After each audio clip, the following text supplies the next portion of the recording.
Okay guys, good morning. Andito po ako upang ituro sa inyo kung paano po mag-register ng bagong member sa ating website. And then, una po muna, ipapakita ko po sa inyo.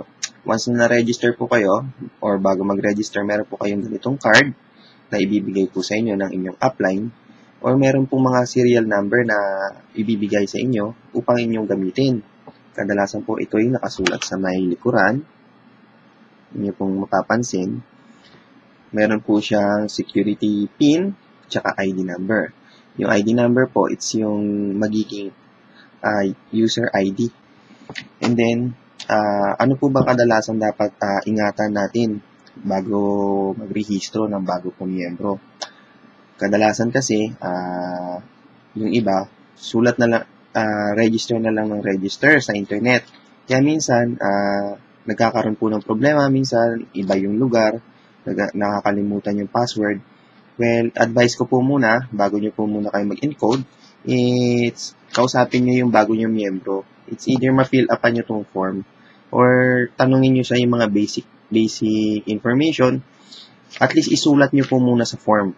Kung wala man lang kayong form, yung mga category na makikita nyo mamaya sa website, isulat nyo po muna sa inyong notes. Upang bago nyo i-register sa website, it's hindi kayo malito, lalo na po sa spelling. Kasi napaka-importante po nitong ganitong transaction. Kasi pag tayo po ay nagkamali, it's kawawa naman po yung ating bagong kamiyembro na talagang napakahirap mag-ayos ng bagong registration kapag nagkaroon ng problema. Ipapakita ko po sa inyo kung paano po mag-rehistro sa computer. So, from your Internet Explorer, Firefox, or Chrome, punta po muna tayo sa Yahoo. And then, i-type po natin yung AIM Global Philippines. Kung tayo po sa Philippines magsa-sign up. And then, i-click lang po natin yung Alliance in Motion Global Philippines na lalabas po. And then, pupunta po tayo sa ating main website. And then, pagka nakita nyo na po yung ganitong itsura, sa may bandang itaas po, sa may kanan, mapapansin po natin yung members login. And then, click po natin yung register.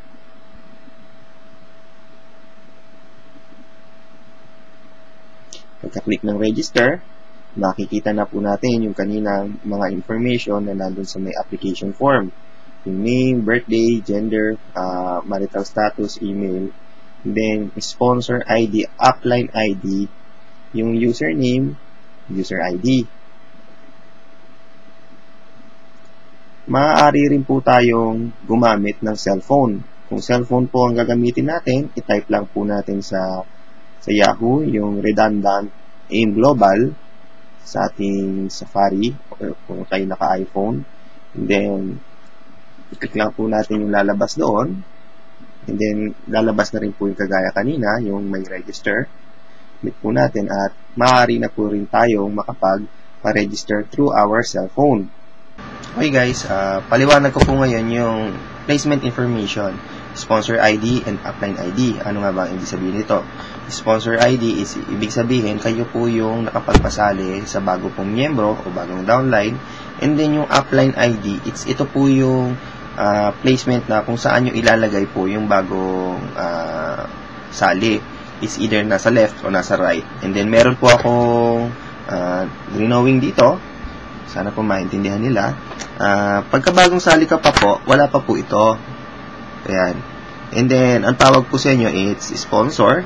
Kung sakasakaling may mapapasali na kayo, si A or si B, it's either ilalagay nyo po, kayo po yung sponsor, yung sa ID number nyo po na nasa card, kayo po yung sponsor, and then, ilalagay nyo po yung upline. Kung kayo po, and then, yung sponsor tsaka upline ID, iisa lang po ang nakalagay.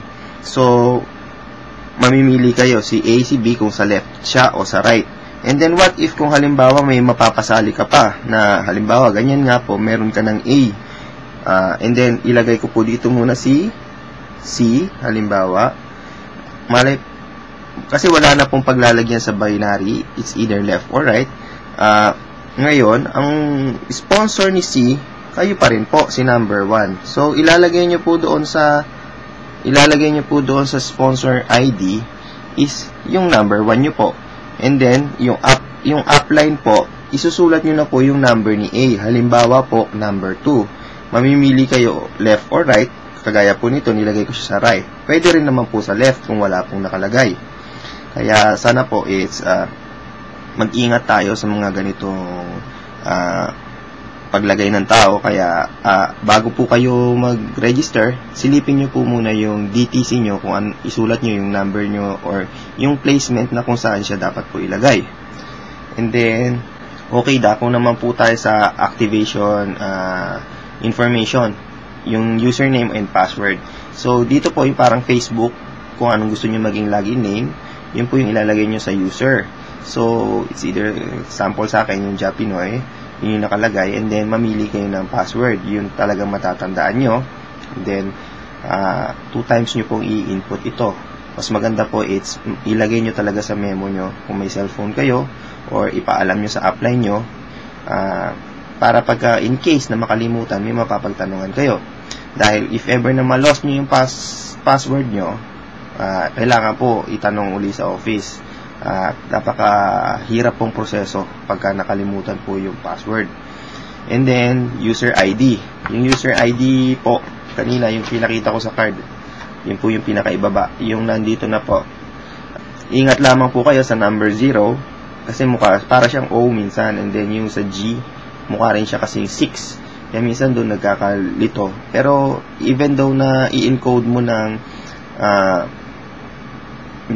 big letter or small letter, pumapasok naman po, basta checkin lang po kung tama.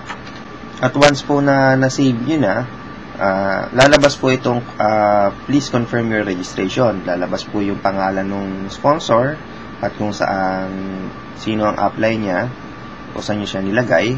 And then, kung tama po yung name, i-click nyo po yung yes. And then, lalabas po yung parang bar na magre-read siya. And then, sa huli po, meron na po yung nakasulat na congratulations. Once na nakita na po natin ito, ibig sabihin po, nakaregister na po yung tao. So, balik po tayo sa registration at subukan po natin i-log in yung pangalan niya at password. Sa mga magre-register ng multi-accounts, nandito po yung placement information. And then, isusulat nyo po rito yung isa nyong account, yung una nyo account, and then kung saan yung placement na gusto nyo yung ilagay, left or right. And then, yung sa card nyo naman po, yung user activation. Okay, ganun lamang po mag-register ng mga bagong account. Kung sakasakali may tanong po sila, mag-PM lang po sa account ko. And then, sasagutin ko po ang inyong mga katanungan. Maraming salamat po sa oras. Power.